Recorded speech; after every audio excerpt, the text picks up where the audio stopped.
Sa paglapit ng bagyong Emong sa Ilocos Region, isa sa mga inaasahang maaapektuhan dito ang lalawigan ng Benguet. Dahil dito, isinailalim na sa Tropical Cyclone Wind Signal No. 2 ang probinsya, kung saan inaasahan ang malalakas na buhos ng ulan at hangin. Pero bago pa man maglandfall ang bagyo, nagkaroon ng kaliwat ka ng pagguho ng lupa sa ilang bayan dahil sa habagat. Kaninang umaga, July 24, isinara sa trapiko ang proper keystone sa Barangay Ukab at Dampingan Midway Road sa Barangay Ampukaw, pero agad din itong nabuksan sa trapiko matapos ang isinagawang clearing operation. Dito kasi sa Itugunsor, parang landslide area lahat. Kasi yung namin dito, tirin namin dito, kabundukan lahat siya eh. So matataas yung tirin ng bundok namin dito. So parang critical na sa lahat.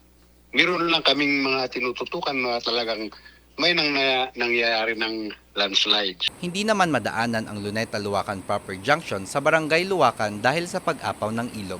Nakaalerto na ang MDRRMO sa mga banta ng pagguho ng lupa. Sa bayan ng Kibungan, Benguet, pansamantalang isinara ang Takadang Road kahapon July 23, 2025.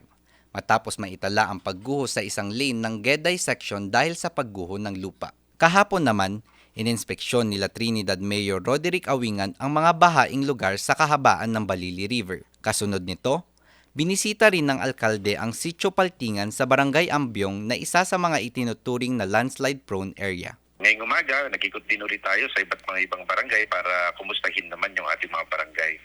And nakita naman natin na naka-ready naman na lahat yung ating mga barangay disaster management committees at yun yung gusto natin na talagang dapat handa po tayo. One lane passable naman ang kalsada sa Sitio Indian sa Ambuklao, Bocod, Benguet dahil sa pagguho. Nagpakawala naman kaninang umaga ng tubig ang Ambuklao Dam matapos buksan ang 3 gates. Nakaalerto na ang PDRRMO Benguet sa inaasahang paglandfall ng bagyo. Ron Maranan, RNG News.